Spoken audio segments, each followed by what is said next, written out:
Hi friends, ఈరోజు వీడియోలో మనం ప్రతిపక్ష భావన మనస్సును మార్చే మహాసాధన అనే క్యాప్షన్ తోటి సబ్జెక్ట్లోకి వెళ్దాం ఫ్రెండ్స్. కొత్తగా ధ్యానంలోకి వచ్చిన వారికి ఆలోచనలను అదుపు చేయడం చాలా కష్టంగా ఉంటుంది కదా. ముఖ్యంగా గతంలో తమను బాధించిన సంఘటనలు ఏవైతే ఉన్నాయో అవి మన లోపల జ్ఞాపకాలుగా, ప్రతికూల ఆలోచనలుగా తరచూ మన మనస్సుని ఆక్రమిస్తూ ఉంటాయి, పదే పదే గుర్తుకు తీసుకొస్తూ ఉంటాయి. అయితే చీకటిని తరిమి కొట్టడానికి చీకటితో పోరాడాల్సిన అవసరం లేదు. ఒక చిన్న దీపాన్ని వెలిగిస్తే చాలు. అలాగే అజ్ఞానాన్ని తొలగించాలంటే జ్ఞానంతో మనస్సును నింపితే చాలు. అదేవిధంగా ప్రతికూల ఆలోచనలు మనస్సులోకి వచ్చినప్పుడు వాటితో పోరాడాల్సిన అవసరం లేదు. వాటి స్థానంలో సానుకూల ఆలోచనలను ప్రవేశపెడితే చాలు. ఇదే ప్రతిపక్ష భావన అనే ఆధ్యాత్మిక సాధన.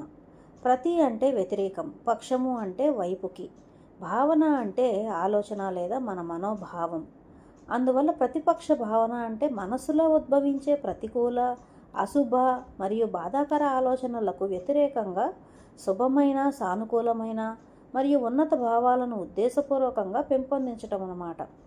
హింస, ద్వేషము, అసూయ, కోపము, భయము, లోభము వంటి ప్రతికూల భావాలు మనస్సును కలవరపరిచినప్పుడు వాటికి వ్యతిరేకమైన సద్భావాన్ని వెంటనే మనస్సులో స్థాపించాలి.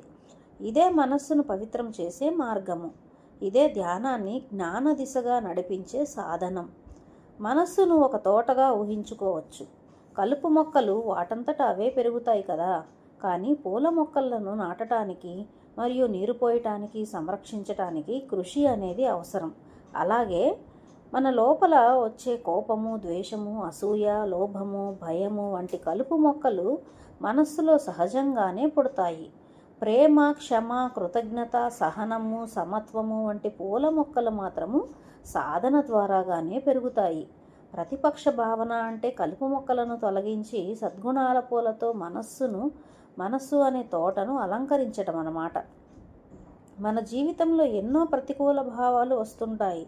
కోపం వచ్చినప్పుడు క్షమను గుర్తు చేసుకోవటం, ద్వేషం కలిగినప్పుడు ప్రేమను పెంపొందించటం, అసూయ కలిగినప్పుడు ఎదుటివారిని విజయాన్ని హృదయపూర్వకంగా అభినందించటం, భయం కలిగినప్పుడు భగవంతునిపై విశ్వాసాన్ని బలపరుచుకోవటం, మరియు లోభం వచ్చినప్పుడు దానం చేయటము, మరి అహంకారం పెరిగినప్పుడు వినయాన్ని అలవర్చుకోవటం, ఇలాంటివన్నీ కూడా ప్రతిపక్ష భావనకు మనకు ఉదాహరణలుగా నిలుస్తాయి. ఈ విధంగా ప్రతికూల ఆలోచనని, భావాన్ని ఒక సానుకూల ప్రత్యామ్నాయంగా ఉంటాయన్నమాట. భగవద్గీతలో శ్రీకృష్ణుడు మనస్సు చంచలమని అంగీకరిస్తూనే దానిని అభ్యాసం మరియు వైరాగ్యం ద్వారా నియంత్రించవచ్చని తెలిపాడు. ప్రతిపక్ష భావన అనేది అభ్యాసానికి ఒక అద్భుతమైన రూపం. ప్రతిసారి మనస్సు ప్రతికూల దిశగా పరిగెత్తినప్పుడు దానిని మళ్ళీ సత్యము, ప్రేమ, ధైర్యము, సమత్వము వైపు తిప్పటమే మన అభ్యాసం అన్నమాట.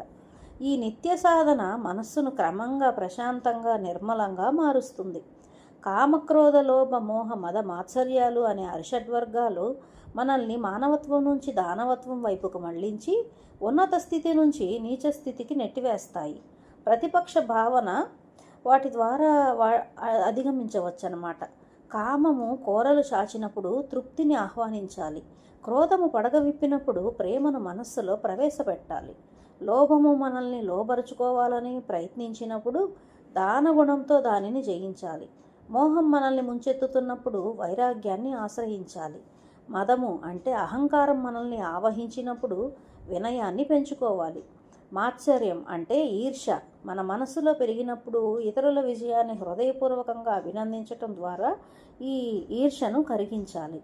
దీన్ని బట్టి మన జీవితంలోని అంతర్గత శత్రువులైన అరిషడ్వర్గాల గాలికి కొట్టుకోపోకుండా స్వాధ్యాయము, సత్సంగము, ధ్యానము మరి సజ్జన సాంగత్యం ద్వారా వాటికి ప్రతిపక్షమైన 6 మిత్రభావాలైన తృప్తి, ప్రేమ, దానము, వైరాగ్యము, వినయము, అభినందన అనే సద్గుణాలను బుద్ధి సహాయంతో మన హృదయంలో స్థాపించాలి.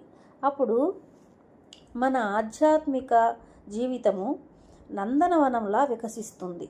మన ధ్యాన సాధన ఫలవంతమై జీవితం ప్రశాంతంగా, ఆనందమయంగా మారుతుంది. అయితే ఈ ప్రతిపక్ష భావనను రోజువారీ జీవితంలో ఎలా ఆచరించాలి? కేవలం తెలుసుకోవడం మాత్రమే సరిపోతుందా? లేక దానిని జీవితంలో నిలబెట్టి ప్రత్యేక సాధన ఏమైనా ఉంటుందంటారా? ఆ రహస్యాన్ని మనము తర్వాతి భాగంలో తెలుసుకుందాం ఫ్రెండ్స్. ఈ వీడియో కనుక మీకు నచ్చినట్లయితే లైక్ చేయండి, షేర్ చేయండి, సబ్స్క్రైబ్ చేయండి friends. Thank you very much.